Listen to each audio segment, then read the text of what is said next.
Dengiz seni haqiqiy erkak qilib tarbiyalaydi. Ziyoli oiladan bo'lgan Van Weyden Martinez nomli kemada dengiz sayohatiga chiqadi.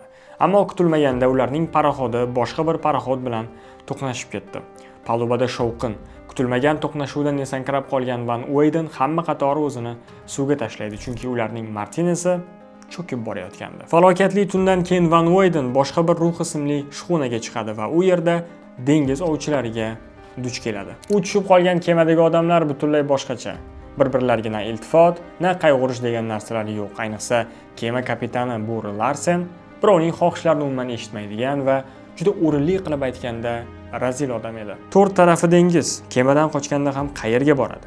U toki kapitan va ovchilar ishlarini bitirib quruqlikka qaytmaguncha shu yerda itdek o'lib ketishi yoki tirik qolish uchun kurashishi kerakligini sekin-asta tushuna boshlaydi. Faqat kuchlilargina tirik qolishga haqli. Bu kema hali oldinda qancha qurbonliklar berishi kerak edi. O'quvchi sifatida men asar oxirigacha qanday omillar Van Weydenni bu qiyinchiliklarga qarshi kuch topishiga sabab bo'lar ekan deb kutdim.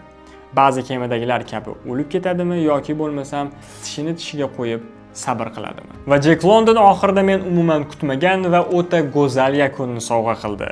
Men shunchaki qo'llarimni ko'tardim. Xullas shunaqa. Endi siz Jack Londonni dengiz bo'risini ham o'qib qo'yishingiz kerak.